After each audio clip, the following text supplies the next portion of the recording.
बिस्मिल्लाहिर्रहमानिर्रहीम, अस्सलाम वालेकुम। ये है ज़िंदगी के साथ, मैं हूँ सायरा कबीर। हर दिन हम सोचते हैं कोई ऐसी बात की जाए, कोई ऐसी कहानी कही जाए जिससे आप लोगों को बहुत कुछ सीखने को मिले। आज हम कोशिश करें कि एक ऐसी एंगल से ज़िंदगी को हम पकड़ सकें जहाँ से खुशी का एलिमेंट आता है। हम ज़िंदगी में परफेक्शन ढूंढने की कोशिश करते हैं। हर चीज़ को, हर हालात के अंदर हम absolute idealistic point of view रखना चाहते हैं। हम चाहते हैं कि जिस तरह की पूरी दुनिया है, हमारे लिए पूरी दुनिया में कोई चीज़ गलत ना हो, हर चीज़ बिल्कुल 100% परफेक्ट हो। हम अगर पढ़ाई की बात करते हैं तो वो भी इसी तरीके से सोचा जाता है।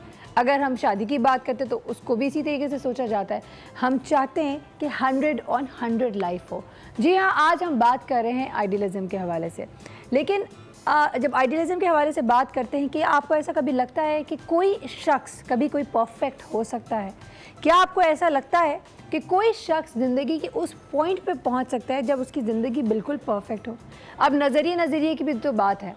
आज हम जिस तरीके से बात करना चाहेंगे, मैं अभी रिसेंटली, आप सबको पता है, एक न्यूज़ आप लोगों ने न्यूज़ में भी देखा, फेसबुक पे बहुत सारे लोगों ने पोस्ट भी किया। बहुत हम सबको बहुत ज़्यादा अफसोस भी हुआ है, क्योंकि एक ऐसी खातून, एक ऐसी लेजेंड हमारे बीच में अब रुखसत कर चुकी हैं। आप सब जानते हैं फ़ातिमा सुरैया बजिया को, जो कि एक बहुत ही मारूफ नॉवलिस्ट और प्ले राइट थी।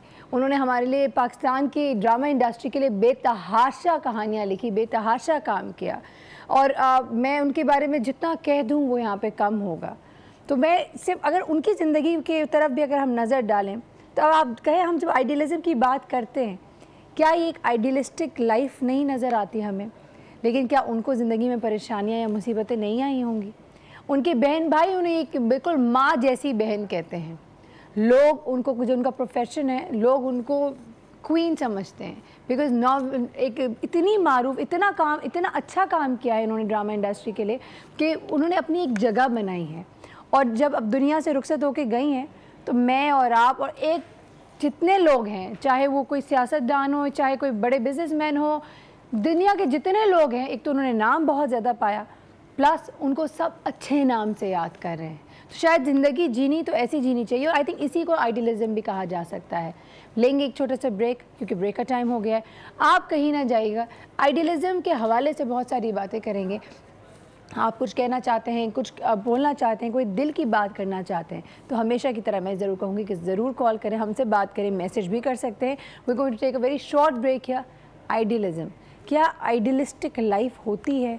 ये सवाल छोड़ के जाऊँगी आप लोगों की तरफ कहीं भी ना जाएगा। लेंगे एक बहुत ही छोटा सा break. Stay with us, will be right back.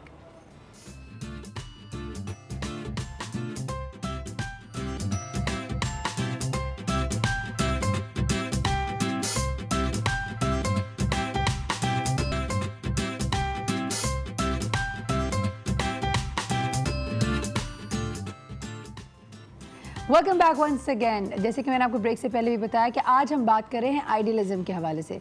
Idealism के हवाले से हम इसलिए बात कर रहे हैं क्योंकि बहुत सारे लोग ज़िंदगी में परफेक्शन की तरफ जा रहे होते हैं। वो चाहते हैं ज़िंदगी में हर चीज़ बिल्कुल परफेक्ट हो, 100% हो। और जब 100 से 2% भी अगर कम होता है ना, तो हम उस 2% के ऊपर रोते ज़्यादा है, ना कि 98% पे सेलिब्रेट करें, खुश हों, अल्लाह का शुक्र अदा करें।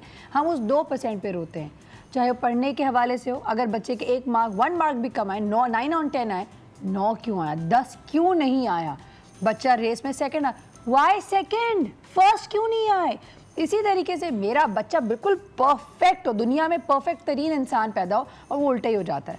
तो हम जितनी कोशिश करते हैं वो आइडियल चीज़ की तरफ लेकर जाएं, मामला मज़ीद ख़राब होता जाता है, और कभी भी आपको एब्सोल्यूट सेटिस्फैक्शन नहीं मिल रही होती है।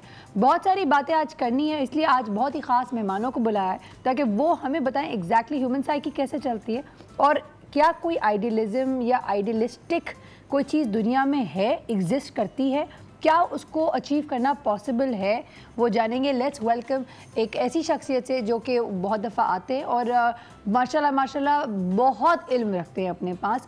Let's welcome with us, we have from Mind Sciences, Dr. Moiz. अस्सलाम वालेकुम डॉक्टर मोइज़। कैसे हैं आप? अल्हम्दुलिल्लाह ठीक ठाक। डॉक्टर मोइज़, सवालात का सिलसिला शुरू करेंगे, लेकिन आपके साथ जो एक बहुत ही प्यारी खातून बैठी हैं और हमारी बहुत ही अच्छी दोस्त हैं, उनसे भी मुलाकात कराते हैं।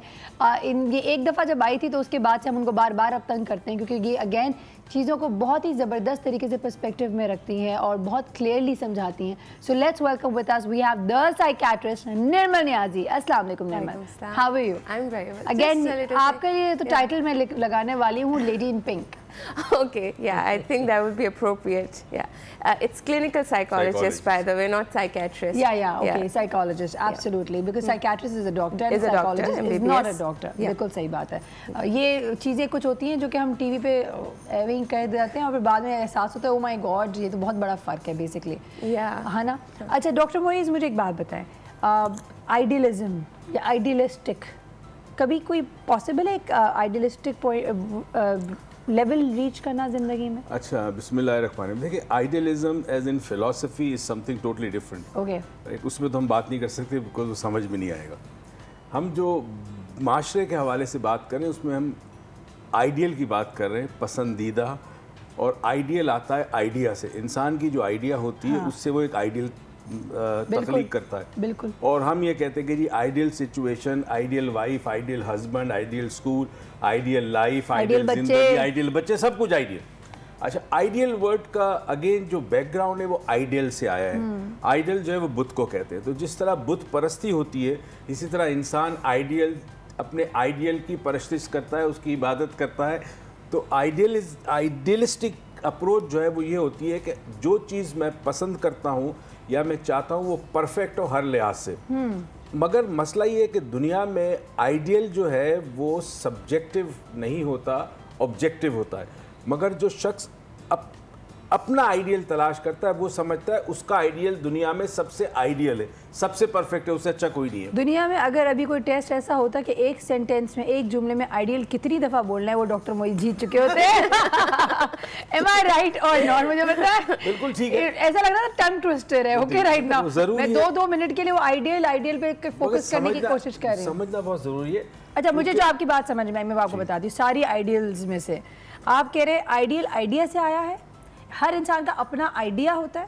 अगर मेरे जहन में मेरे बच्चे का एक आइडिया है, अगर मेरा बच्चा उस आइडिया पे उतर जाएगा तो मेरा बच्चा आइडिया हो जाएगा, और कभी भी ऐसा हो नहीं सकता, दुनिया में पॉसिबल ही नहीं है। अच्छा, दूसरी अप्रोच ये भी है कि इंसान की ज़ात में जिस चीज़ की कमी होती है वो दूसरे में तलाश करता है। तो उसके आइडियल में वो चीज़ होती है जो उसकी अपनी ज़ात में कमी होती है। ओके, और आइडियल का मसला सिर्फ इतना है कि उसको वर्शिप करता है इंसान, यानी फिर उसको कंपैरिजन करता है दूसरों से, और वहाँ फिर कमतरी और बरतरी का एहसास पैदा होता है। तो दुनिया में कहते हैं कि there is no such thing as ideal.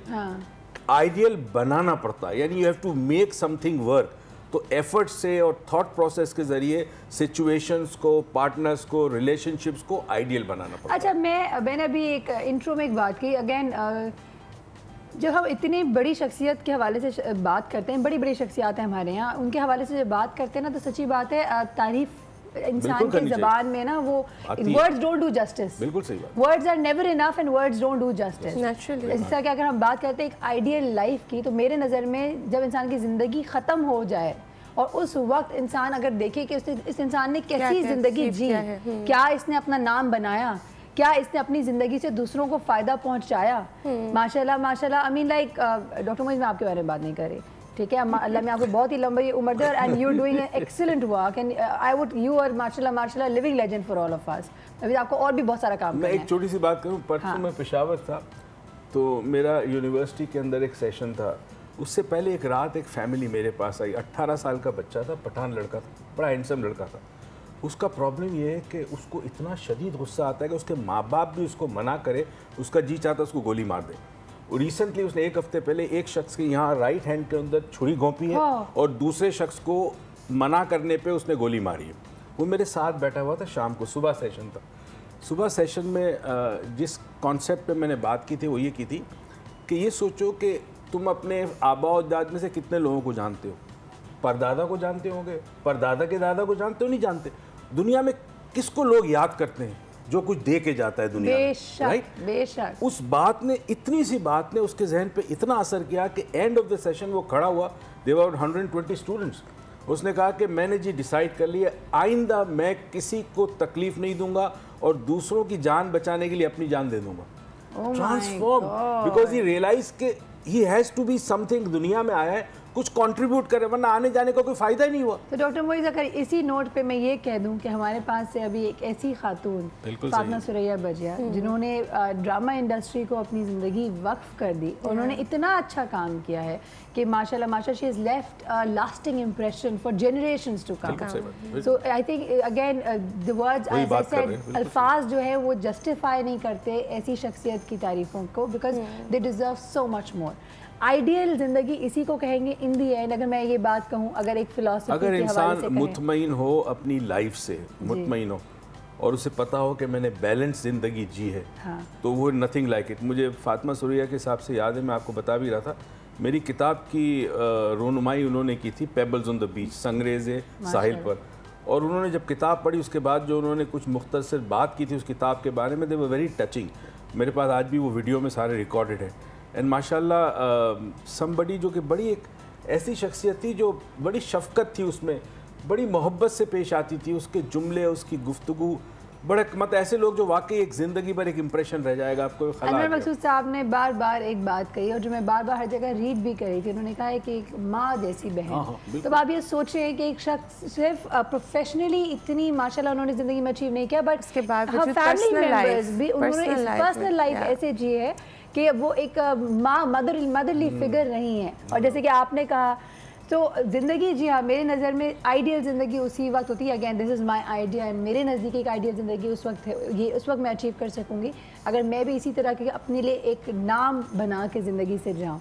And I think that is what we should all aim to achieve. वक्त हुआ एक ब्रेक पे जाएंगे, वापस आएंगे, मज़ीद बात करेंगे आइडियलिज़म आपके नज़र में निर्मल क्या है वो ज़रूर जानेंगे। कहीं ना जाएगा, मिलेंगे एक बहुत ही छोटे से ब्रेक के बाद। Stay tuned.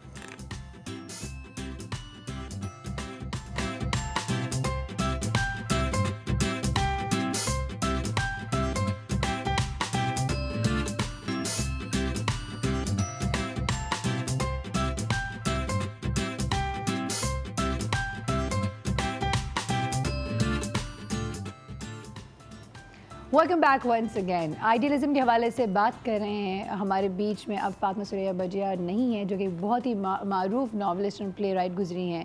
हम सब ने बचपन में भी, मैंने तो एटलीस्ट उनके उरूसा जैसे बहुत सारे ड्रामे देखे और बहुत इन्जॉय भी किया।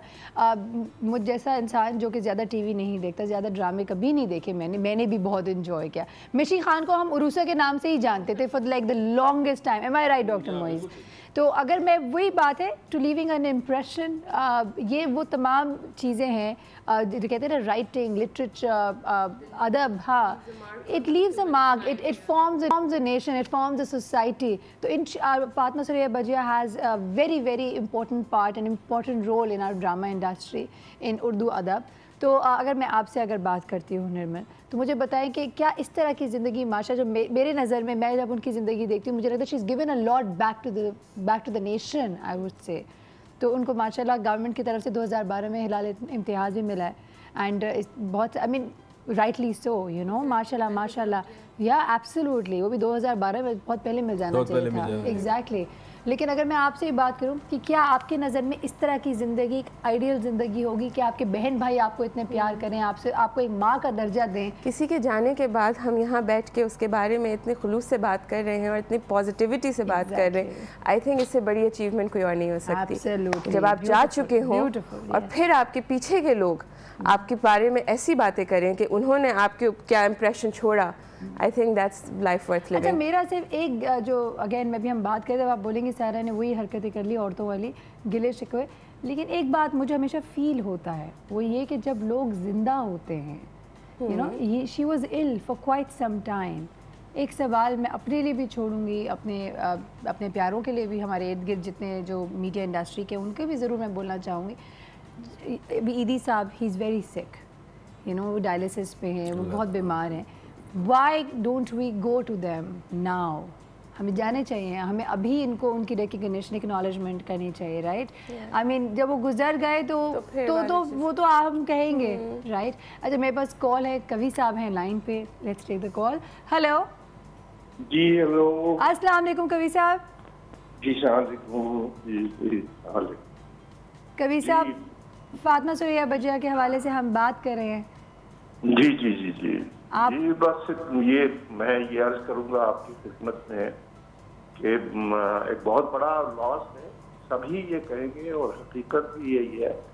और ये इस साल हमसे कमाल अहमद रिजवी जुदा हुए, इक़्तिदार हुसैन साहब जुदा हुए, और एक हमारी रोल मॉडल जो थी बजिया, वो भी हमसे गई। बजिया को हम असल में कभी ये नहीं समझते थे कि बजिया कोई राइटर है या हमारे लिए ड्रामा लिखती है। बजिया तो एक मुजस्मा थी, एक ऐसी खूबसूरत शख्सियत का जिसको सब बस सुनते थे, देखते थे, बातें करते थे, और उनसे हर वक्त एक तदरीस का सिलसिला जारी था। वो जो कुछ कहती थी उसको मानना पड़ता था। इतना अदब, इतना खुलूस, इतनी मोहब्बत। हमको जब सब लोग उनसे मिलते थे तो ऐसा लगता था जैसे हम अपनी हकीकी माँ के पास जा रहे हैं और उससे गुफ्तगू कर रहे हैं, और उनसे बात करने के बाद उठने को जी ही नहीं चाहता। तो बजिया तो हमारे लिए, सबके लिए बहुत ही अजीम शख्सियत थी जो हमसे जुदा हो गई इस साल, और बड़ा ये हमारे लिए एक इट्स एन इररिपेयरेबल लॉस। ये खला कभी पूरा नहीं हो सकता है। बिल्कुल नहीं, बिल्कुल। देखिए दुनिया में करोड़ों लोग होते हैं जी, लेकिन चंद हस्तियां, चंद खानदान, चंद ऐसे नामवर लोग होते हैं जो हमारे मुल्क के लिए, हमारे लोगों के लिए, हमारे अहबाब, दोस्तों, खानदानों के लिए एक रोल मॉडल होते हैं। बिल्कुल। तो उनमें से बजिया थी। अच्छा, मैं अगर आपसे कभी साहब ये पूछूं कि कोई ऐसी याद आपकी बजिया के साथ जो आप हमारे साथ शेयर करना चाहें? नहीं, कोई याद क्या, कोई याद रखने वाली चीज थोड़ी नहीं। बजिया तो हर वक्त दिल में रहने वाली। क्या बात है, बजिया को तो कभी महसूस ही नहीं हुआ कि बजिया को याद रखा जाए, और बजिया तो अपनी दिल में है। सारी बात तो ये, तो याद क्या की जाए। बजिया ने तो हमेशा यूं बाहें खोल देती थी जब भी उनसे मिला जाता। बजिया में तो मोहब्बत में तकल्लुफ तो था ही नहीं। बिल्कुल बिखुलूस। क्या बात है। कवि साहब आपका बहुत शुक्रिया, थैंक यू सो मच, आप हमारे साथ कॉल पे आए, बहुत बहुत शुक्रिया आपका। लेकिन बात यही है, जिस तरह इन्होंने भी डिस्क्राइब किया बजिया को, इतना खुलूस के साथ मोहब्बत करती थी, इतनी सेल्फलेसली मोहब्बत करती थी और प्यार करती थी कि, और बहुत मदरली फीलिंग उसी इंसान से आता है जो बहुत ही सेल्फलेसली अनकंडीशनल रिस्पेक्ट और प्यार दे सके। यू नो, बड़ी अपनायत होती थी उसके लबो लहजे में भी, और जिस तरह वो बात करती थी उस बात में इतना खुलूस होता था कि सुनने वाला खुद ब खुद खिंचा चला आता था उनकी तरफ। आई थिंक ये जो अंदर से कैफियत होती है कल्ब की, सूफिया कराम कहते हैं ना, कल्ब की एक कैफियत होती है, वो कैफियत जब इंसान हासिल कर ले तो उसके गुफ्तार में, उसके अंदाज में एक ऐसी कशिश होती है कि लोग खिंचे चले आते हैं उसकी तरफ। और फिर मिली नहीं, मैं भी नहीं, मेरा दिल कर रहा है कि काश I never met her. Same here. I wish I just had the chance to see her, talk to her, experience that love from her. Exactly. That would have been आपने जो भी so बात की थी ना कि जो लोग मौजूद हैं, जिंदा होते हैं, उनकी कदर की नहीं की जाती, ये अजीब व गरीब बात है फितरत में। एक दफ़ा मैं इंडिया में था तो एक शख्स बैठा था मेरे साथ, बहुत बड़ा मौसीकार है वहाँ पर, तो बात हो रही थी, सुभाष गाई भी बैठा हुआ था वहाँ पे, तो बात हो रही थी कि पाकिस्तान और इंडिया में म्यूज़िक के हवाले से क्या फ़र्क है। तो हमने ये कह रहे थे कि बड़े बड़े म्यूजिशियंस, इनको कोई पूछता नहीं है, बेचारे बूढ़े हो जाते हैं, एक्टर्स को कोई नहीं पूछता। तो उसने गुफ्तगू में बात की, उसने कहा आपके मुल्क में गाना बजाना जो है वो एक तफरी है, इट्स एन एंटरटेनमेंट, हमारे यहाँ इबादत है। क्या बात है, सही बात। कितना बड़ा फ़र्क। तो ये जितने हमारे रोल मॉडल्स हैं ना, इनको अगर हम उस लेवल पे रखें कि जी बजिया ने माशरे में एक तब्दीली लाई, अपनी लिखाई से, अपनी राइटिंग से सोसाइटी में चेंज लाई, एक थॉट प्रोसेस शुरू किया। डॉक्टर मोइज़, बजिया एक ऐसी शख्सियत है जिन्होंने लोगों को, आई वुड से, उनकी ज़िंदगियां बदल दी हैं। और अभी हमारे पास एक ऐसी कॉलर हैं जो कि जिन्होंने एक्सपीरियंस किया है शायद इस तरह का ट्रांसफॉर्मेशन, वो उनके नाम से आज तक याद करते हैं, जैसे अभी हमने बात कर भी रहे थे ब्रेक से पहले भी। So let's welcome on the call we have with us Mishi Khan. अस्सलाम वालेकुम मिशी।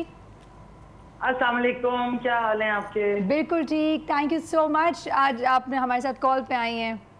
नहीं नहीं जी, इतनी ऐसी शख्सियत जिन्होंने मुझे एक एवर लास्टिंग आइडेंटिटी दी, एब्सोल्युटली, ये तो किसी वक्त भी मैं हाजिर हूँ। क्या कहेंगी फातिमा सुरैया भजिया के हवाले से?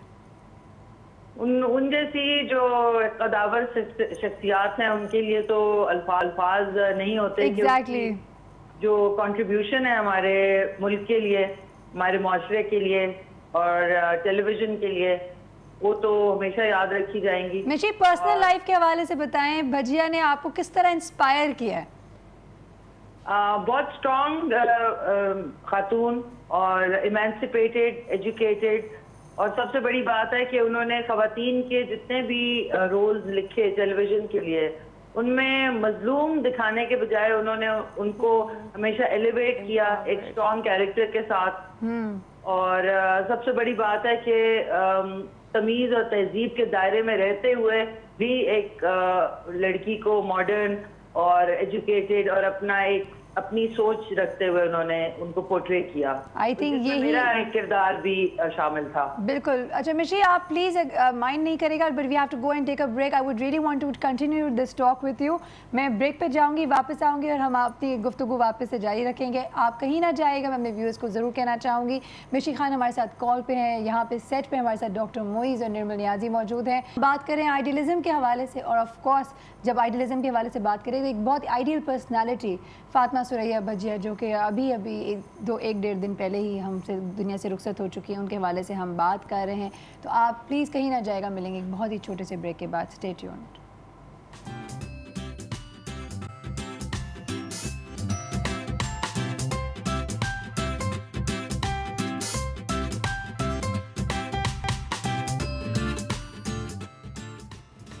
Welcome back once again. हमारे साथ कॉल पे मिशी खान मौजूद हैं। मिशी खान ने भजिया का एक प्ले विच वाज उरूसा वो किया था, जिनसे उनको आज तक लोग उरूसा के नाम से भी पहचानते हैं। मैं तो for the longest of time I used to think of her as Urusa only. And जो बात उन्होंने भी बड़ी मज़े की बताई वो ये कि भजिया जो है अपने प्लेज में, अपनी स्टोरीज़ में औरत को एक बहुत ही स्ट्रॉन्ग कैरेक्टर दिखाती रही हैं। And I think that is something that is missing in today's world. हमारे आज के ड्रामों में हम एक डैम्सल इन डिस्ट्रेस ज़्यादा दिखाया जाता है, यू नो, एक हेल्पलेस वुमन ज़्यादा दिखाया जाता है as compare to a very strong headed woman. Mishi ji, मिशी, मैं आपसे अगर ये पूछूं, कोई पर्सनल याद जुड़ी है आपकी में? यादें तो बहुत सारी होंगी, कोई ऐसा वाक़या जो हमारे साथ शेयर करना चाहती हैं, जो भजिया के साथ आपका कोई सिलसिला हुआ हो? जी, हम जिन दिनों में शूटिंग करते थे रूसा की, तो वीकली एपिसोड जाती थी ऑन एयर। तो 3.5 महीने के करीब 14 एपिसोड थी। तो हम लोग रोज सुबह 10 बजे से जब तक शूटिंग खत्म नहीं होती थी, हम लोग साथ होते थे जी। और उसके अलावा भी उनके साथ ज़ाहिर है इधर उधर इवेंट्स पे मिलना, उनके घर जाना। बिल्कुल। और बहुत सारी यादें हैं। एक तो मैं आपको बता नहीं सकूंगी, हाँ, बैठ के उनसे बात करके एक बड़ी रिलैक्सिंग फीलिंग होती थी कि वो जो भी कहती थी, बताती थी, उससे ऐसा लगता था कि एक पॉजिटिव साइड ऑफ लाइफ जो है ना, खवातीन को दिखाती थी। खुद ड्राइव करती थी, खुद उठती थी, जाती थी। तो उनको देख के रोल मॉडल इस तरीके से कि हर कोई ये सोचता था कि अगर वो कर सकती हैं तो हम भी कर सकते हैं। वाह। और ब्यूटीफुल पर्सन। और उन्होंने एक दफा मुझसे एक चीज जरूर कही थी कि पता है, उनकी हीरोइंस की हमेशा शादियां जल्दी हो जाती थी उनके सीरियल के बाद जी। तो मैं उनसे बाद में मिली थी एक दफा। तो उन्होंने मुझसे ये कहा था कि तुम बहुत स्पेशल हो और तुम्हें इस बात का पता चल जाएगा। इस टाइप की कोई बात मेरे से उन्होंने की थी, मुझे आज तक याद है। I will always miss her। and उन्होंने मुझे ऐसी आइडेंटिटी दी जो मेरा अपना नाम है वो लोगों को नहीं पता। बिल्कुल बिल्कुल। रूसा के नाम से पूरी दुनिया मुझे जानती है। सब रूसा से। मैं खुद I am one of them. मिशी, शुरू में मुझे से आपका नाम नहीं पता था। We used to call you the Urusa girl basically. बिल्कुल बिल्कुल। सो काश वैसी ड्रामा निगार उनको फॉलो करें और खवातीन को बेहतर अंदाज में दिखाए। और जहाँ पे तमीज़ तहजीब की बात आती है तो वो उनकी माशाल्लाह पूरी फैमिली जो है बेशक बहुत बहुत ज़्यादा, वेरी ट्रू। अच्छा, मुझे एक छोटी सी बात आपसे ज़रूर पूछना चाहूँगी। अगेन आपका ताल्लुक ड्रामा इंडस्ट्री से है।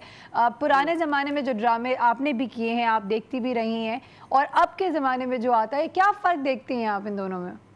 फर्क बस यही है कि अब हम बहुत ओपन हो गए हैं, बोल्ड हो गए हैं, अब कुछ हम सब कुछ दिखा देते हैं। लेकिन काश अगर ये सब कुछ चेंज आया है तो इसमें हमारे नाना नानी, दादा दादी और जो रख रखाव है घरों का वो भी इसी तरह फौरन बदल जाता, तो शायद ये प्लेस जो है वो बहुत हर एक को हजम हो जाते। पर इनकी वजह से जो खवातीन को हर वक्त रोते धोते दिखाते हैं, बेबस दिखाते हैं, उनसे एक आम औरत जो है वो यही है कि उसको यही लगता है कि भी मेरी किस्मत में बस यही लिखा है और यही होगा। तो कोई इंस्पिरेशन नहीं मिलती औरतों को देख के टीवी के ऊपर। That's very true, very very true, बिल्कुल सही कह रही हैं, बिल्कुल सही। थैंक यू सो मच मिशी खान, थैंक यू, बहुत शुक्रिया आपका, बहुत शुक्रिया आपका, thank you. Never coming to you. Idealism, अब आई थिंक आइडियलिज्म के हवाले से हमने एक पर्सनालिटी तो देख लिया विच इज़, हम सब अग्री करेंगे, an ideal personality to have, very positive, यानी जहाँ जाएं जिससे जो बात करें पॉजिटिविटी फैलाएं। लेकिन अगर आप मैं एक एक इंडिविजुअल केसेस को लेकर हम आगे बढ़े ताकि हम देख सकें कि हर एंगल में ज़िंदगी के हर डिफरेंट स्टेज पे आइडियलिज्म किस तरीके से आती है, ठीक है। अगर अब एज अ चाइल्ड देखें, हम चाहते हैं हमारा बच्चा जो है वो बिल्कुल आइडियल बच्चा हो, परफेक्ट हो। परफेक्ट नहीं होता तो हम डांट रहे होते हैं, उसको क्रिटिसाइज कर रहे होते हैं, उसको मार पिटाइयाँ कर रहे होते हैं। ऐसे ही होता है ना, हम चाहते हैं हमारा बच्चा दूसरों के सामने भी इज्जत रखे, बिल्कुल परफेक्ट हो, यस मामा, ओके बाबा, ये वाली चीज़ें हों, राइट।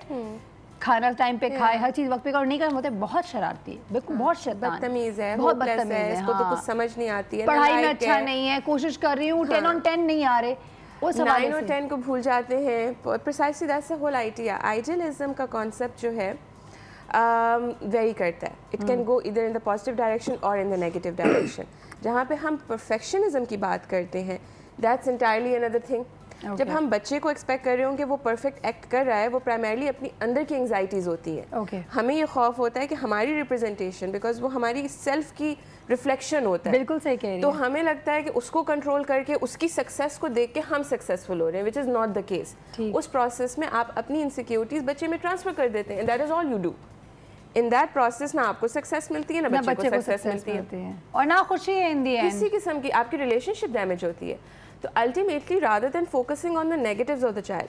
अच्छा, इससे रिलेटेड मैं एक बात करूँगी कि हमारे पास जब क्लाइंट्स आते हैं, पेरेंट्स आते हैं जब, तो एक असेसमेंट का प्रोसेस, वैल्यूएशन का प्रोसेस जो हम कर रहे होते हैं, तो उनको होता है कि नहीं जी हमें तो पता है कि हमारे बच्चे में बुराइयाँ क्या हैं, आप हमें बताएं कि फिक्स कैसे करना है। मैं उनसे सिर्फ एक बात करती हूँ कि इतने लंबे अरसे तक आप सिर्फ उनकी नेगेटिविटीज़ को देख रहे हो और बात कर रहे हो। असेसमेंट के प्रोसेस के बाद आपको पता चलेगा उनकी स्ट्रेंथ्स क्या है, पॉजिटिविटीज़ क्या हैं, जो कि उसके अंदर दब गई हैं। आप सिर्फ और सिर्फ एक आइडियलिस्टिक अपने जहन में इमेज बना के उसको लेके चल रहे हो जिस पे वो पूरा नहीं उतर रहा। मीनवाइल आप भूल रहे हो कि वो खुद क्या है। बिल्कुल सही बात है। सो दैट इज समथिंग जो अल्टीमेटली काफ़ी डैमेज करता है। अच्छा, मज़े की बात बताती हूँ, यहाँ पे स्कूल एडमिशन के लिए अगर आप जाएँ तो वहाँ अब अच्छे स्कूल्स में तो एटलीस्ट ये है, they have this section in the form where they're saying कि आप अपने बच्चे की स्ट्रेंथ और वीकनेस आइडेंटिफाई करें। मेरा तो सबसे छोटा वाला है, वो बहुत नॉटी है, लाइक वो हर वक्त रहे हैं very clingy, okay.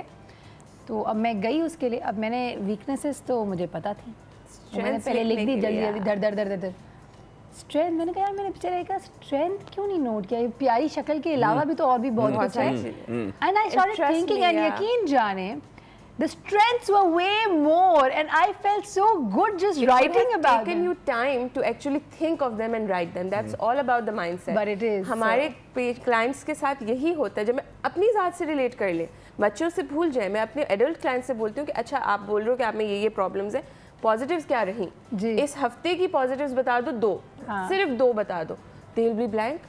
It will took them significant time to generate 2 positive लेकिन things. होते इट्स जस्ट कि हम सोच नहीं रखते। डॉक्टर मोइज आपकी तरफ आएंगे ब्रेक के बाद, लेकिन सवाल अगेन बच्चों के हवाले से ही होगा कि क्या हमें ऐसा करना चाहिए, और अगर नहीं करना चाहिए तो हमें बच्चों के साथ किस तरह डील करना चाहिए कि we can bring out the best in them without putting a lot of pressure. लेंगे एक छोटे से ब्रेक, कहीं ना जाएगा, मिलेंगे एक छोटे से ब्रेक के बाद। Stay tuned.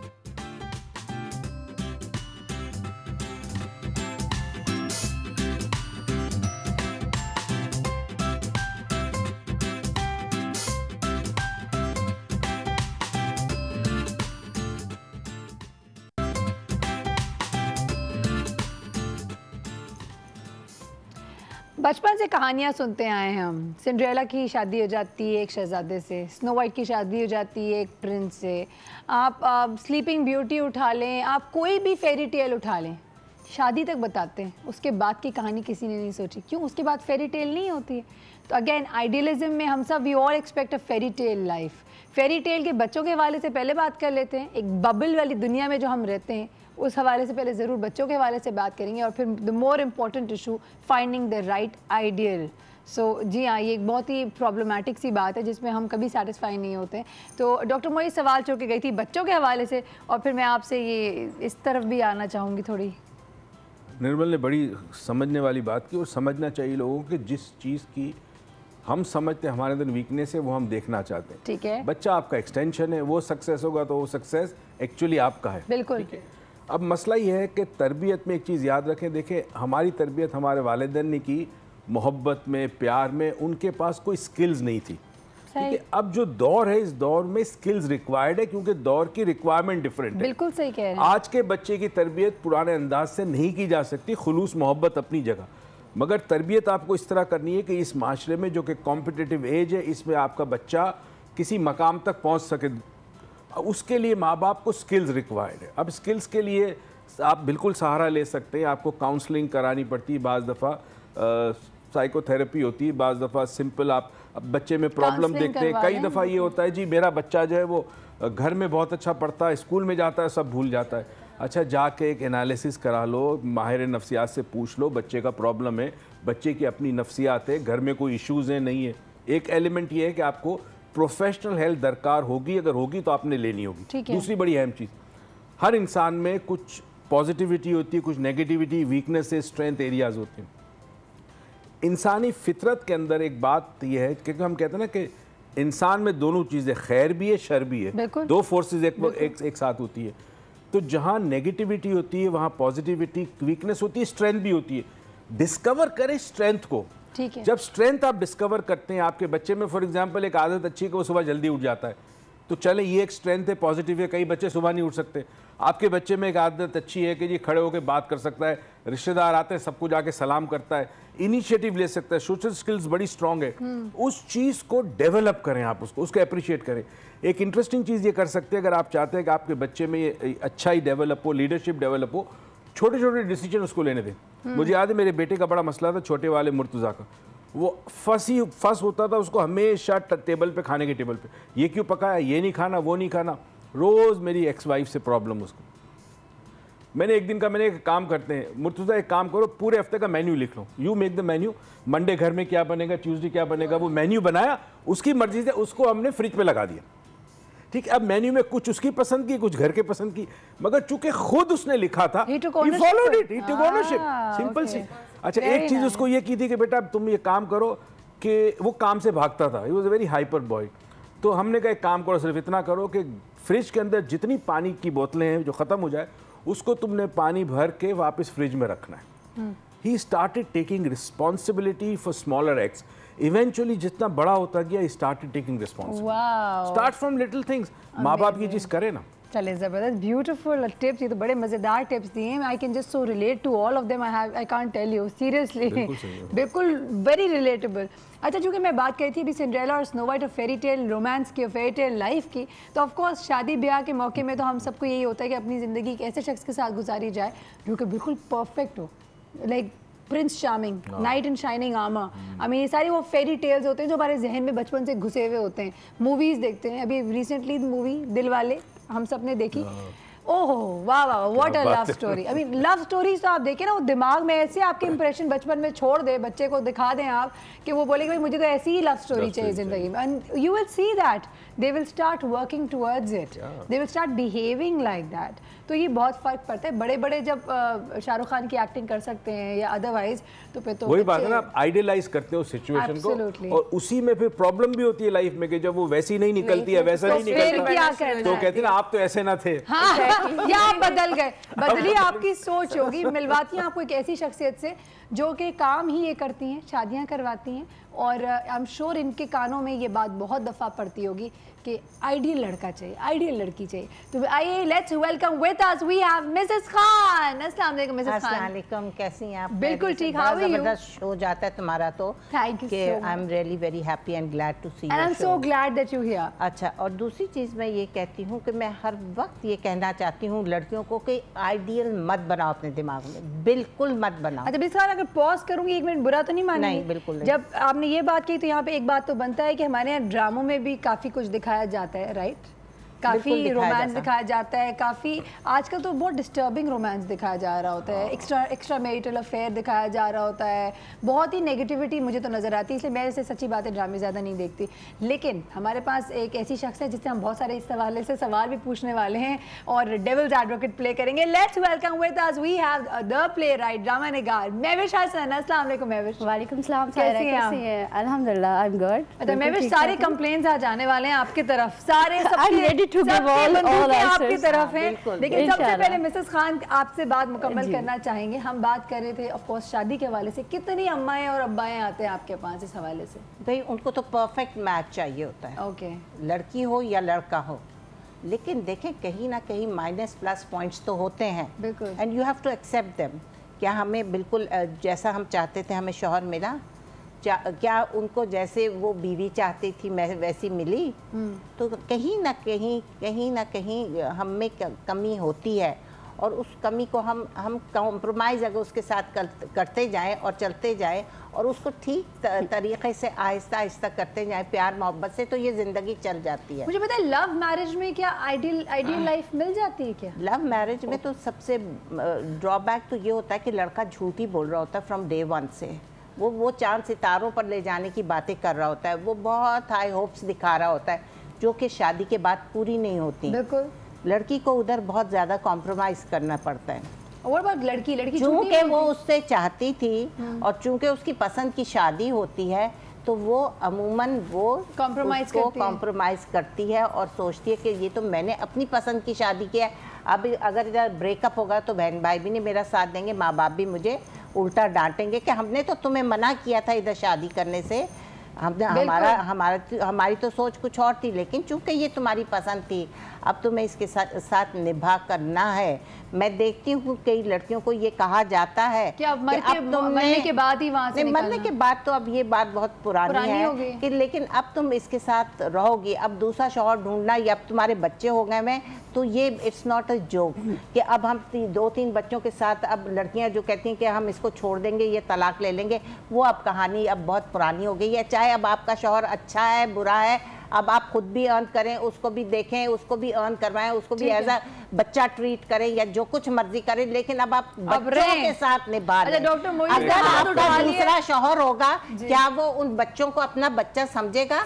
वो भी डिस्टर्ब हो जाएंगे, ना वो पढ़ सकेंगे, ना वो लिख सकेंगे, ना वो जिंदगी में कुछ बन सकेंगे। अपना बाप चाहे थोड़ा खराब भी हो, चाहे उसमें कोई 19-20 या 18-20 या 15-20 उसमें खराबियां भी हो, लेकिन सर पे अपने माँ बाप होंगे तो बच्चे जो होंगे मेंटली डिस्टर्ब नहीं होंगे, वो कुछ ना कुछ बन जाएंगे जिंदगी में।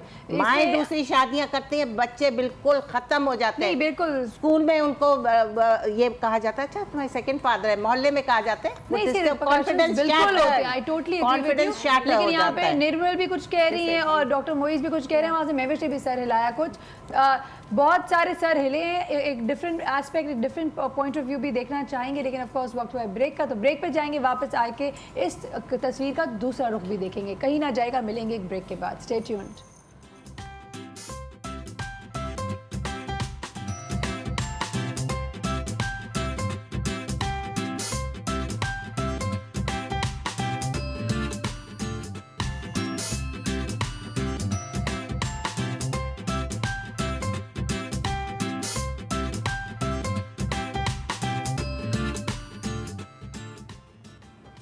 Welcome back once again. Break से पहले बहुत सारे सर हिले थे to negate Mrs Khan statement, तो क्या इख्तलाफ हुई, क्या इख्तलाफात है? को अपनी राय का इख्तियार है और उसको जो चाहे अपनी राय रखे। मेरी चूँकि as a therapist, as a trainer, observation बिल्कुल डिफरेंट है।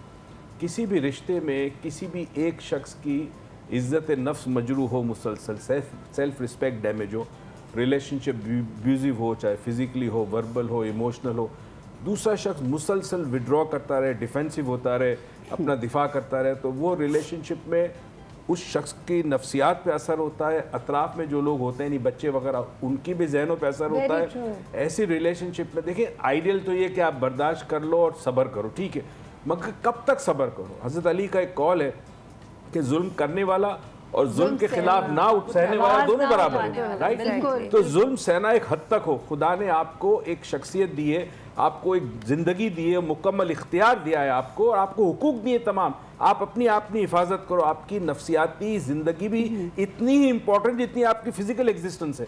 तो अगर ऐसा रिलेशनशिप हो तो उसमें बेहतर है कि आप फैसला करें।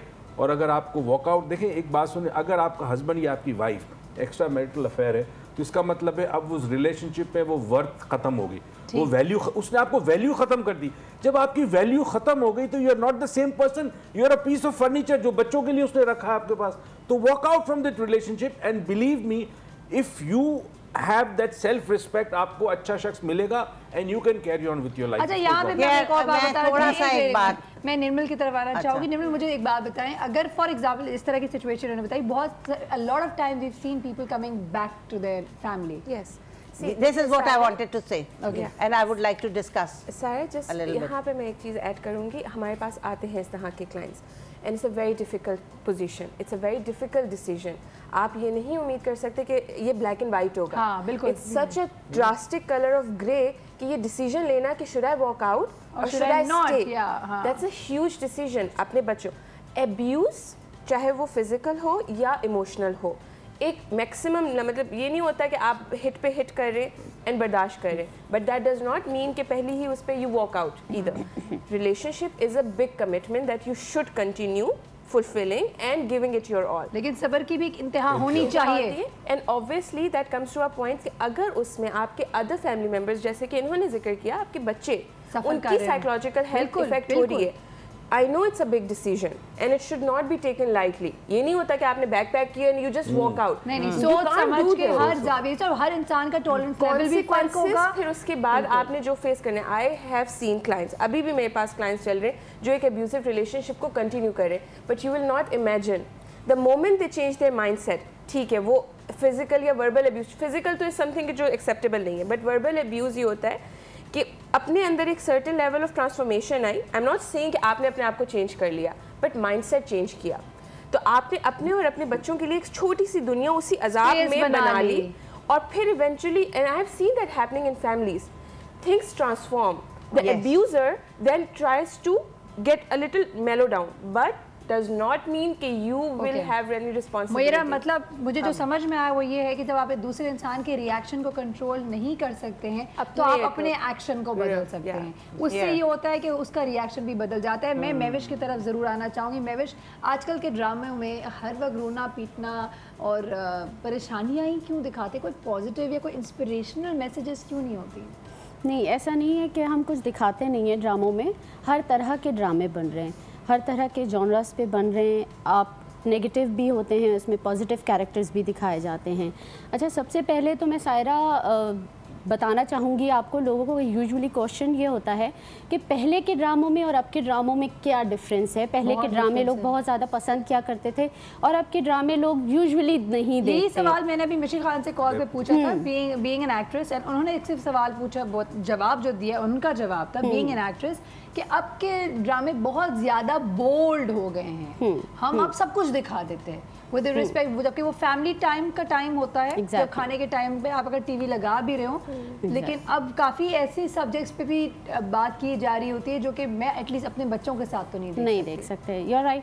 देखिए, उसकी वजह ये है कि अगर हम प्रीवियसली बात करें, जो पुराने ड्रामे हमारे आते थे उस वक्त सारा कहानियाँ कम होती थी, ठीक है। लोग छोटी सी भी कोई टॉपिक चूज़ करते थे और उसको ड्रामे के तौर पे दिखाया जाता था जब टीवी पे, तो उसको लोग बहुत अप्रिशिएट करते थे, बहुत लाइक करते थे। अब क्या हो गया है कि टाइम बहुत बदल गया है। अब people want to see something different, something new. लोग क्या कहते हैं, अगर हम एक बहुत सिंपल सी लव स्टोरी दिखाते हैं तो लोग कहते हैं कि ये क्या, ये तो घिसी पिटी कहानी है। We want to see something different, इसमें नया क्या है। तो लेकिन हर ड्रामा एक जैसे ही है आजकल, हर ड्रामे में ये चीज देखिए, this is what people want to see. ये वो चीजें हैं जो लोग देखना चाह रहे हैं हमारे या श्योर। जब मैं मॉर्निंग शो करती हूँ ना, तो हमेशा हम जब भी कॉन्सेप्ट को चेंज करने की बात करते हैं तो एक बात हमेशा बोली जाती है, आप लोग दोनों माशाल्लाह यहाँ पे साइकियाट्रिस्ट के पेशे से हैं, साइकोलॉजिस्ट के पेशे से, तो मैं ज़रूर एक बात बोलना चाहूँगी। मुझे हमेशा ये बोला जाता है कि देखो, we have to show people what they want to see. हम लोगों को वही दिखाते हैं जो देखना चाहते हैं, हमें वो दिखाना है जो लोग देखना चाहते हैं। करेक्ट। I disagree. मैं हमेशा बोलती हूँ, अगर मैं भी वही दिखाऊँ जो लोग देखना चाहते हैं, तो मैं लोगों को या उनकी पसंद को चेंज कैसे करूँगी?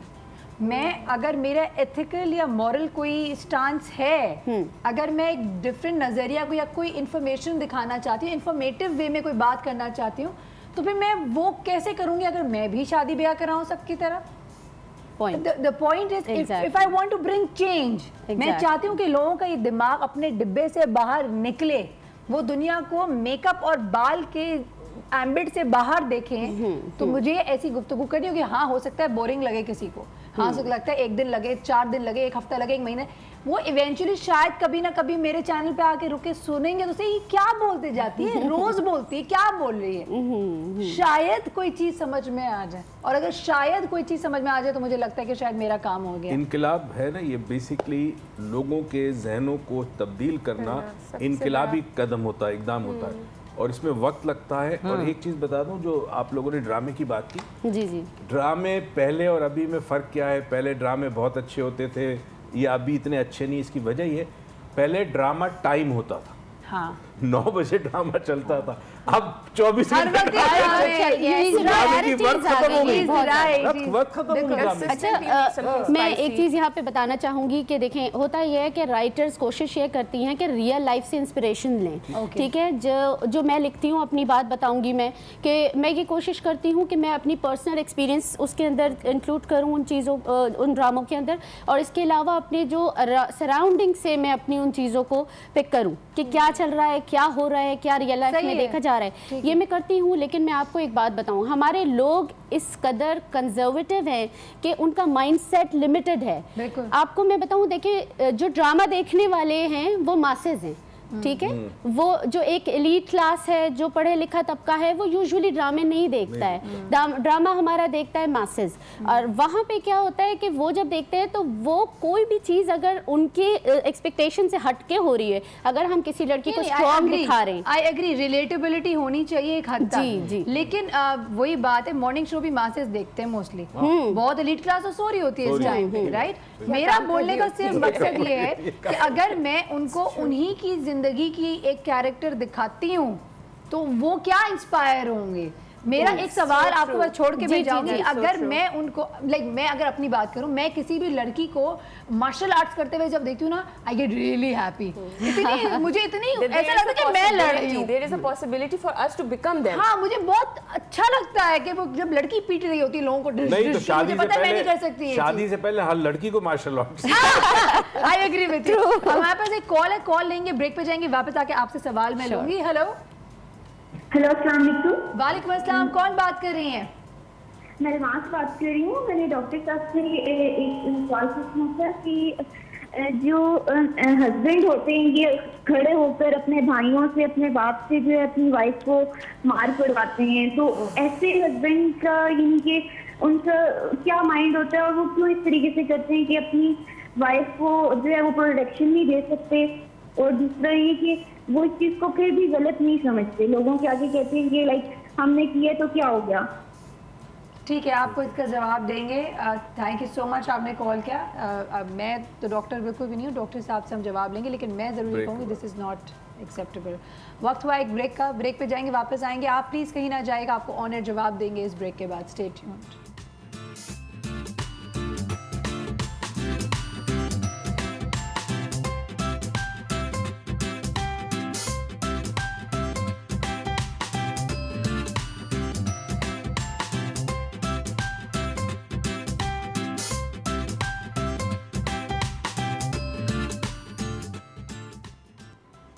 Welcome back. अभी इसे ब्रेक पे जाने से पहले we had a caller and बड़ी डिस्टर्बिंग बात इन्होंने कही। उन्होंने एक मशवरा मांगा है डॉक्टर साहब। डॉक्टर मोइस, पहले आपसे बात करें। देखिए, पहली तो चीज़ ये है कि अक्सर ये होता है कि वो मर्द जो खुद कमज़ोर होते हैं वो मर्दानगी के नाम पर इस किस्म की हरकतें करते हैं। ऐसे कई केसेस हमारे पास आते हैं। अब यहाँ पे अगेन डिसीजन मैं नहीं ले सकता, डेफिनेटली निर्मल भी ये कहेगी, फैसला लड़की को करना है। अगर तो वो एक्सेप्टेबल तो नहीं है, एक्सेप्टेबल नहीं है ये किसी भी तरीके से ना सोशली ना लीगली नहीं कर सकते, ना रिलीजियसली एक्सेप्टेबल, क्योंकि इस चीज में जब जो चीज अगर पिस रहा होता है ना तो वो बेचारी थोड़ी देर ये कहने कि क्या साइकोलॉजिकल इसमें ये it's a disturbed man, he is a disturbed man, तशद्दुद पसंद आदमी है, डिस्टर्ब्ड फैमिली भी इसी टाइप की है, उसकी फैमिली सराउंडिंग भी वही है। और ये केसेस हमने कई देखे, बहुत सारी जगह पे ये केसेस मैंने सुने, स्पेशली जो लोअर क्लास है, इलिटरेट क्लास जो उसमें बहुत ज्यादा है, बहुत कॉमन है। और अगर ये आदमी हाथ उठाता है औरत के ऊपर तो और फ्रीक्वेंटली उठाए जा रहा है, वो कमोडिटी समझता है, औरत को कमोडिटी समझता है कि ये मेरी एक मैं चीज खरीद लाया हूं। क्योंकि वक्त मेरे पास बहुत तेजी से जा रहा है, मैं इस चीज को let's bring it to a conclusion. A, आपने कहा कि this is not acceptable. B, आपने कहा ये हेल्दी वे ऑफ लाइफ है ही नहीं। सी, आपने कहा पूरी फैमिली आपने कहा इसी किस्म की होगी जिनके लिए ये एक्सेप्टेबल हो सकती है। एक चीज कहते हैं, जब भी आप किसी सिचुएशन में हो, इस किस्म की सिचुएशन या इससे मिलती जुलती, हमेशा ये डिसाइड करो कि मेरे पास चॉइसेस क्या हैं। सी, अगर तो आपके पास चॉइसेस है तो always take the best choice, जो भी आपके ख्याल में बेस्ट है उस पे अमल करे, वो चॉइस को अपना ले। जो इंसान मसले में होता है ना, यूजुअली उसको कंफ्यूज नहीं आता, that's the point of us. तो मुझे पता नहीं, अगर फॉर एग्जांपल हो सकता है ये कराची में भी ना हो सकता है, वो आपके तक एक्सेस ना हो। मुझे सिर्फ आप एक बात बताएं, आइडियल लाइफ नहीं हो सकती ना चीजें। आज आपका मियाँ आपको मार है, कल दूसरा मियाँ मिले, पता नहीं वो क्या शराबी जानी किस्म का, आपको दूसरे की कोई गारंटी तो नहीं होती ना। और एक औरत शायद ये इस पोजीशन में ना हो, हर इंसान की अपनी सिचुएशन हो सकता है, ये खुद अर्न नहीं कर सकती, इनके अपने बच्चे हो, इनके अपने मसले मसाइल हो। मेरा आपसे सवाल ये है, प्रैक्टिकल ऑन ग्राउंड रियलिटी पे क्या ऑप्शंस हो सकते हैं इनके पास? 2-3 ऑप्शन दे दें।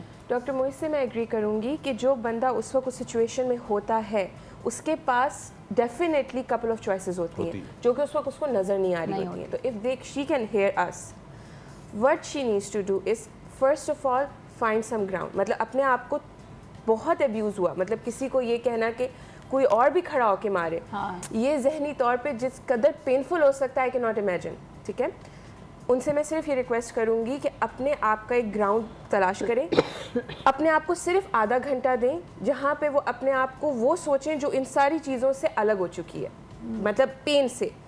देन ऑटोमेटिकली अपने आप को थोड़ा सा इमोशनली मतलब ब्रीदिंग करके अपने आप को थोड़ा सा रिलैक्स करके अपने आप को मतलब टच करें, ग्राउंड में अपनी चीज़ों को टच करें। उससे क्या होगा, वो उस पेन से इस प्रेजेंट में आएगी।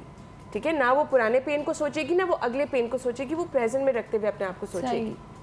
द मोमेंट उसका प्रेजेंट ट्रिगर हो गया या जाग उठा, she will be able to see those options. तो अगर शी कैन हेयर अस, वो अगर सुन सकती हैं तो ऑल वो करना चाहें, अपने आप को प्रेजेंट में रखें, प्रेजेंट में रखते हुए अपने जो पॉसिबल सिचुएशंस हैं उसको अपनी थॉट में लाएं और जो ऑप्शंस उनके सामने निकल के आ रहे हैं जो उनके लिए पॉसिबल बन सकते हैं।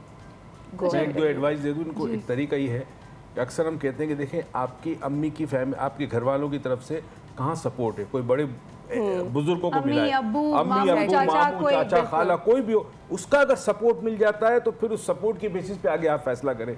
कई घर ऐसे होते हैं जहाँ माँ बाप बेटी की शादी करने के बाद कहते हैं खबरदार इस तरह वापस आई तुम, और कई दफा औरत माँ बाप होने के बावजूद भी बताती नहीं इज्जत के खातिर। कई मेरे मियां की इज्जत। और बात इधर कुछ ऐड करना चाहूँगी, ये ज़रूरी नहीं है कि आपके माँ बाप और सब लोग आएँ। आपका सबसे बड़ा हथियार जो होता है आपकी औलाद होती है।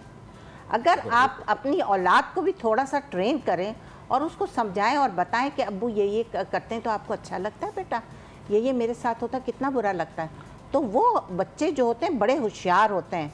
बच्चे जो होते हैं शट अप कॉल बाप को भी दे सकते हैं, वो दादा दादी को भी दे सकते हैं। जरा ग्रोन अप बच्चे हो, जरा 8-10 साल का भी बच्चा हो तो बाप जो होता है वो डरने लग जाता है, बच्चा जो होता है बच्चे से डरने लग जाता है कि ये रिटेलिएट करेगा, नॉट ऑलवेज तो, लेकिन रिटेलिएट करेगा। अपने बच्चों को वेपन के तौर पे मत इस्तेमाल करें। जब ऐसे हालात हो तो करना पड़ता है, जब ऐसे हालात हो तो शट अप कॉल देनी। Psychiatrist she has her view point, ये कह रही हैं कि कतई भी बच्चों को ना इन्वॉल्व हो, वो ऑलरेडी इन्वॉल्व हो चुके हैं, हो सकता है सहमे हुए हो, हमें नहीं पता किस एज ग्रुप के हैं, क्या उनका माइंडसेट चल रहा है। कई दफ़ा अगर एक उम्र पे भी आ जाते हैं, हमने तो ड्रामों में भी ये देखा है कि बाप बच्चों को बोलते हैं अब माँ को मारो, कई जगहों पे हम बच्चे भी बेटे भी माँ को मार रहे होते हैं। तो वी डोंट नो एग्जैक्टली वहाँ क्या ग्राउंड रियलिटी क्या है, किस हद तक है, लेकिन येस प्लीज़ सपोर्ट सिस्टम ज़रूर देखें और ये जान लें ये नॉर्मल नहीं है। कई लोग अपने ऊपर ये समझ लेते कि शायद यही ज़िंदगी है, ये ज़िंदगी नहीं है। एक वन ऑफ हो जाती चीज़, चलो गलती हो गई माफ़ी मांगनी, लेकिन अगर ये बहुत फ्रीक्वेंटली हो रहा है, अपने बाप भाई को कहा जा रहा है कि मारो, दिस इज़ नॉट एक्सेप्टेबल, ये आइडियलिज्म से बहुत ज़्यादा दूर है। आइडियलिज्म के वाले से बात करें, मैं भी आपकी तरफ आएंगे, मुझे एक बात बताएं, क्या हम आइडियलिज्म प्रमोट करते हैं ड्रामों में? जी बिल्कुल, ड्रामों में सबसे ज़्यादा आइडियलिज्म ही दिखाई जाती है। हमारे लोग ये समझते हैं कि जो टीवी में दिखाया जा रहा है हमें इनको फॉलो करना है, बट हमें ये देखना होता है कि उनको फॉलो नहीं करना होता, हम पॉजिटिव नेगेटिव दोनों एस्पेक्ट्स दिखा रहे होते हैं। जैसे कोई कैरेक्टर है हमारा हीरो हीरोइन का, वो यूजुअली बहुत आइडियल होता है और लोग उसको बिल्कुल समझते हैं कि हमें बस ऐसा बनना है, ऐसा करना है। कोई नहीं होती, she has to be of a particular size, उनके बाल, उसका स्किन, एग्जैक्टली एग्जांपल। कोई काली हीरोइन नहीं दिखाते हम, नहीं यही बात नहीं दिखाते, बिल्कुल नहीं दिखाते, वो नहीं करते इन तरह की चीज़ों पर। लेकिन देखें हमारे साथ प्रॉब्लम ये है कि मैं कह रही हूँ ना बार बार कि हम वो देखना चाहते हैं कि जो अच्छा मैं एक बात बताएं, आपने रिलेटेबिलिटी की बात भी कही थी, क्या ऐसा नहीं हो सकता अगर मैं एक जैसा थॉट कि हम ज़रूर कहानियाँ अलग अलग किस्म की कहानियाँ निकालें, दुनिया के माशरे की सबसे बुराई नेगेटिविटीज़ भी दिखाएं, लेकिन जब इसको कंक्लूड कर रहे हों उस पर मज़ीद उसको ज़्यादा कंक्लूजन को ज़्यादा फोकस करके उसको पॉजिटिव एंगल दें ताकि लोग इंस्पायर हों कि इस गलत काम का बुरा ही नतीजा होगा। सायरा देखें यही बात मैं आपको बता रही हूँ, ऐसा होता है। यही होता है। देखें हमारे ड्रामों में कभी भी हम ये नहीं दिखाते कि कोई अगर नेगेटिव कैरेक्टर है तो उसका हम अंजाम जो है वो पॉजिटिव नहीं दिखाते, हम यही दिखाते हैं कि उसने जो नेगेटिव जो भी चीज़ें की हैं, नेगेटिव काम किए हैं, उसका अंजाम हम गलत ही दिखाते हैं। तो हमारे यहाँ क्या है कि उसको तो देख लिया जाता है कि हाँ ये ऐसा कर रहा है, हम ऐसी चालाकियाँ कर सकते हैं, लेकिन कंक्लूजन पे नहीं फोकस करते हैं, जो कि बहुत ज़रूरी होता है। कंक्लूजन देखें, उनका अंजाम हमेशा गलत दिखाया जा रहा होता है। आइडियल तो कोई चीज़ नहीं होती है, ठीक है। इनफैक्ट आपके ड्रामों में भी आइडियलिज्म नहीं दिखाई जाती है इतनी ज़्यादा, ठीक है। कोशिश ज़रूर करते हैं करने की कोशिश, रियलिटी बेस्ड होती है। इनफैक्ट लूप होल्स जो हैं, फ्लॉज हैं, ये सब दिखाए जाते हैं कि एक हीरो है। अब हीरो ज़्यादातर आप देखते होंगे कि पहले के ड्रामों में हीरो जो है हीरोइन परफेक्ट होते थे, आजकल के ड्रामों में ऐसा नहीं है। आजकल के ड्रामों में हीरो नेगेटिव होता है। अब मैं आपको एक बात बताऊं, ऐसे कई ड्रामे बनते हैं जिसमें लड़कियों का स्ट्रॉन्ग दिखाया जाता है। अब वो क्या है, वो हमारे लोग एक्सेप्ट नहीं करते उसको। लोग कहते हैं लड़की गलत है, लड़की यहाँ पे रोता वही होना चाहिए, लड़की रोती धोती पसंद आती है इनको। मिशी खान ने बहुत अच्छी बात की थी कि स्ट्रॉन्ग दिखाओ लेकिन मतलब अपनी ट्रेडिशन, तहजीब और मॉरल वैल्यूज उसमें रह के दिखाएं। बिल्कुल बिल्कुल, हमें अपनी लिमिटेशंस के अंदर रह करके ये चीजें दिखानी होती हैं, जो कि we are trying our best. हम अपनी, मुझे लगता है देखिए 8 ड्रामे कहानियां हमारी माशरे को, हमारी सोच को, हमारे कल्चर को डिपिक्ट करती है। बिल्कुल आई फील कि हम अपनी आइडेंटिटी कहीं खोते जा रहे हैं। एग्जैक्टली, हम एक्सट्रीम्स की तरफ चले जाते हैं। स्ट्रॉन्ग डजंट मीन कि you have to be rude, and weak does not mean कि आप बिल्कुल सबमिसिव हो जाए। आप बहुत नेगेटिव भी हो सकते हैं खामोश रहकर। बिल्कुल होता क्या चीज है, सही बात है, अग्रीड। बहुत सारी मजीद बातें भी करनी रह गई हैं, लेकिन ऑफ कोर्स वक्त चूंकि बिल्कुल खत्म हो गया। हम ब्रेक पे जाएंगे, वापस आएंगे मैसेजेस की तरफ। आइडियलिस्टिक लाइफ, क्या वो बबल एग्जिस्ट करती है? क्या हमें इस तरह की सोच रखनी चाहिए? वो लोग जो एक बबल चाहते हैं वो पूरी ज़िंदगी डिससेटिस्फाइड गुजार रहे होते हैं, क्योंकि वो एक पॉइंट ऑफ कंटेंशन नहीं मिलता उनको, वो सुकून नहीं मिलता, वो हमेशा there's something incomplete in their life, वो हमेशा वो और ज़्यादा चाहते हैं, और ज़्यादा चाहने के चक्कर में जो उनके पास होता है उसको भी चेरिश नहीं कर सकते, उसको भी इंजॉय नहीं कर पाते हैं। बिल्कुल बात करेंगे इन तमाम चीज़ों के हवाले से, मैसेजेस के हवाले से, परफेक्शन और आइडियलिज्म का मिक्स कहाँ पे मिलता है हमें, उस हवाले से ज़रूर जानेगा एक ब्रेक के बाद। So stay tuned, do not go anywhere, will be back very shortly.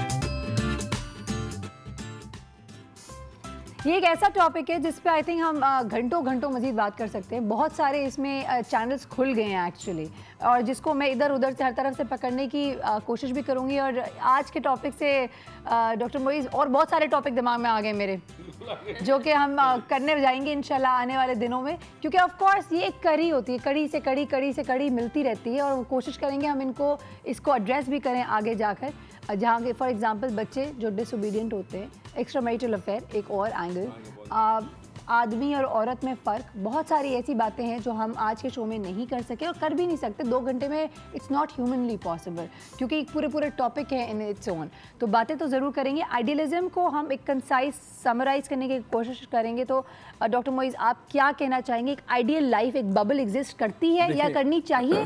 First of all ideal कोई चीज़ होती नहीं है, नहीं होती ना। ज़ाते बारी ताला के अलावा कोई चीज़ आइडियल नहीं है, क्योंकि आइडियल का मतलब है परफेक्शन। परफेक्शन होती नहीं है। बिल्कुल सही। होता ये कि इंसान के अंदर जो ज़ात में चीज़ें हैं वो उसे अपनी लाइफ में तख्लीक करता है और आइडियल लाइफ क्रिएट करने की कोशिश करता है। ये जो कोशिश है ये एवोल्यूशन का प्रोसेस है, ये ग्रोथ का प्रोसेस है, और ये ग्रोथ कंटिन्यूस होती है। इस ग्रोथ को आप रोक नहीं सकते, डायरेक्शन चेंज हो जाता है। फॉर एग्जाम्पल अब्दुल सत्तार ईदी को कभी बचपन में पता नहीं होगा कि मैं क्या काम कर रहा हूँ। सही कह रहे हैं। एक सिमताई ग्रोथ मिली, आज हम उसे आइडियलाइज करते हैं। तो आइडियल वो होता है जिससे दुनिया आइडियलाइज करे, ना कि आप अपने आप को आइडियल। क्या बात है, ब्यूटीफुल। जी Nirmal, I would continue with the bubble thing. Bubble तो बर्स्ट हो गई, पुश एग्जैक्टली, दैट्स आइडिया। आप अपने लिए क्रिएट कर सकते, बट उसमें रहना प्रैक्टिकल नहीं होता। वो आपकी ज़ात के लिए भी अच्छा नहीं है और आपके इर्द गिर्द जो लोग हैं उनके लिए भी अच्छा नहीं है। सही बात है, बिल्कुल। मुनासिब जो चीज़ है वो ये है कि आइडियलिज्म की तरफ आप स्ट्राइव ज़रूर करें, बिकॉज वो आपको एनर्जी देगी to grow, but do not make it the life goal. मौका मिले मोल्ड करें, फ्लेक्सिबल हों, ग्रो करें, लेकिन लाइफ के एक्सपीरियंसेस से सीखते हुए, बजाय कहने के डिनायल में जाने के। हम डिनायल में चले जाते हैं, जो चीज़ परफेक्ट नहीं हुई एक्सेप्टेबल ही नहीं है। Learn from it, move on. Beautiful, very good. मैं भी इन दोनों की बातों से बिल्कुल एग्री करती हूँ कि आइडियल तो कभी आपको मिल नहीं सकता। हाँ, आपको जो चीज़ मिले उसको उस तरफ कोशिश करें, उसको आइडियल बनाने की, उस तरफ लेकर जाएं और कोशिश करें और आगे बढ़ते जाएं। Beautiful message. जी मैविश जी, सेम बहुत अच्छी बातें कर दी हैं। डिटो ना करिएगा, कॉपी पेस्ट ना करिएगा। नहीं, डेफिनेटली मैं बहुत सारा अपना कुछ कहना चाहती हूँ, but due to less time मैं शॉर्ट कर दूंगी इस चीज़ को। वो ये कि देखें, आइडियल हम सोचते हैं, जब तक दूर से देखते हैं वो आइडियल होती है, जब वो करीब आती है उसके अंदर हमें बहुत सारे फ्लॉज दिखते हैं। So the grass always seems greener on the other end. Exactly. तो ये होता है, तो हमें लेस एक्सपेक्टेशंस जो है वो हमें एक ब्यूटीफुल लाइफ के लिए बहुत अच्छा एक वो आई थिंक आपने बिल्कुल पॉइंट पकड़ दिया है। आइडियलिज्म में यही होती है, एक्सपेक्टेशन बहुत ज्यादा, एक्सपेक्टेशंस हाई होने की वजह से ही वो आपका जो डिसअपॉइंटमेंट स्टार्ट होती है, और वो नहीं होना चाहिए। कम एक्सपेक्ट करें और अच्छी जिंदगी गुजारें और खुश रहें। अब अपनी कहानियों में आइडियलिज्म तो नहीं रखेंगे ना? मैं रखती हूँ, मैं बिल्कुल रखती हूँ। मैं इसलिए रखती हूँ कि लोग इंस्पिरेशन लेते हैं उन कैरेक्टर्स से, to that extent, because of that only. बिल्कुल सही। थैंक यू सो मच, आप चारों का बहुत शुक्रिया। I always get to learn so much, believe me और नॉट। कोई सीखे ना सीखे ये सोच लिया करें आप लोग, जब यहाँ तो सायरा सीख जाएगी। सायरा, लेकिन मैं आपको ये कहूंगी, ड्रामे जरूर देखिएगा प्लीज। अब ड्रामे इतने बुरे नहीं होते हैं कि आप लोग ना देखें, ठीक है? क्योंकि हम कोशिश कर रहे हैं कि बहुत अच्छा आप लोगों को दिखा सकें। ये बात मैं ऑन रिकॉर्ड कहना चाहूंगी, हमारे ड्रामे और बहुत सारे ड्रामों से, बहुत सारे मुल्कों के ड्रामों से बहुत अच्छे, we are the best. Okay, also हमारे actors and actresses, they are super class, world class actors माशाल्लाह। हमारे यहाँ जिस तरीके से हम ऑन ग्राउंड ट्रेन भी कर लेते हैं एक्टर्स को, एक्ट्रेसेस को, जो नया हो पहला ड्रामा देगा उसके 10वां ड्रामा तक माशाल्लाह एक्सपीरियंस्ड हो जाते हैं। So no doubt we have like the best of talents here in this country. So I am hoping now you will start watching it. मेरे तो अलग मसले मसाइल में वक्त नहीं मिलता, लेकिन हाँ वही जैसे उन्होंने कहा ना, अगर 9-8 बजे का ड्रामा होता तो शायद मैं टाइम निकाल अब तो हर वक्त टाइम निकाल अनेबल, मुझे यकीन नहीं आता। सर मेरा जो है वो 9 o'clock पे आ रहा है, हम टीवी से आज किसे चाहूँ वो जरूर देखिएगा, देखेंगे। पाकिस्तान प्रीमियम लीग में हमें वो टैलेंट क्रिकेट का नजर आया जो माशाल्लाह ये पॉलिटिकल प्रॉब्लम की वजह से वो बच्चों को आप टीम में ही लाते हैं। बच्चे क्या खेल रहे हैं, I am amazed the way they play. Exactly. और ये देखे ना, ये प्रीमियर लीग उनको कॉन्फिडेंस कितना देगा, बड़े प्लेयर्स के साथ खेल रहे हैं तो उनको अपॉर्चुनिटीज मिलेंगी, कितना सीखेंगे। नए लोग सामने आने चाहिए, नए लोग सामने आने चाहिए और नए टैलेंट को चांस देना चाहिए हमें हर फील्ड के। That's one of the aspect of an ideal world. अच्छा जी, चूंकि वक्त बिल्कुल खत्म हो गया और हमें आप लोगों से इजाजत लेनी, मैं सिर्फ एक छोटी सी बात कहूँगी। मैं भी उन लड़कियों में से एक लड़की रही हूँ ज़िंदगी में जो कि एक फेरी टेल लाइफ हमेशा चाहती थी। I am talking out of experience. लेकिन I have realized that there is no fairy tale. Fairy tale आपके यहाँ होता है, सही है, और उसको यहीं रहना चाहिए और उससे आप डायरेक्शन अपनी सीधी रख सकते हैं in order to achieve that. लेकिन ये नहीं होता कि एक पॉइंट आएगा और आप सब कुछ सही हो जाएगा ज़िंदगी में, कभी ऐसा नहीं होता है। बिकॉज कहते हैं ना, सक्सेस एक पॉइंट नहीं है कि इसको अचीव कर लिया तो सक्सेसफुल हो गए। Success is a journey. ये पूरा जो हम जिस अच्छाई बुराई उतार चढ़ाव से जो ज़िंदगी से गुजर के मंझ के निकलते हैं, that's idealism in hard my work eyes. Remember, hard work is the key of success. Absolutely, we totally agree and it's a continuous struggle in life. लेकिन इस स्ट्रगल को अगर मुस्कुरा कर लें और इस स्ट्रगल में अगर अपनी स्ट्रेंथ पे फोकस करें, अपनी पॉजिटिविटीज़ को देखें, अच्छाइयों पे शुक्र अदा करें, तो यकीन जाने पॉजिटिव अट्रैक्ट्स पॉजिटिव, अल्लाह ताला सब बेहतर करेगा। लेकिन जहाँ नेगेटिविटी होती है वहाँ पे नेगेटिविटी ही आती है। तो अपने अंदर से अपने आप को पहले डिटॉक्स करें आप और फिर आप पॉजिटिविटी अट्रैक्ट करें। और meditation is something that really helps you to put things in perspective.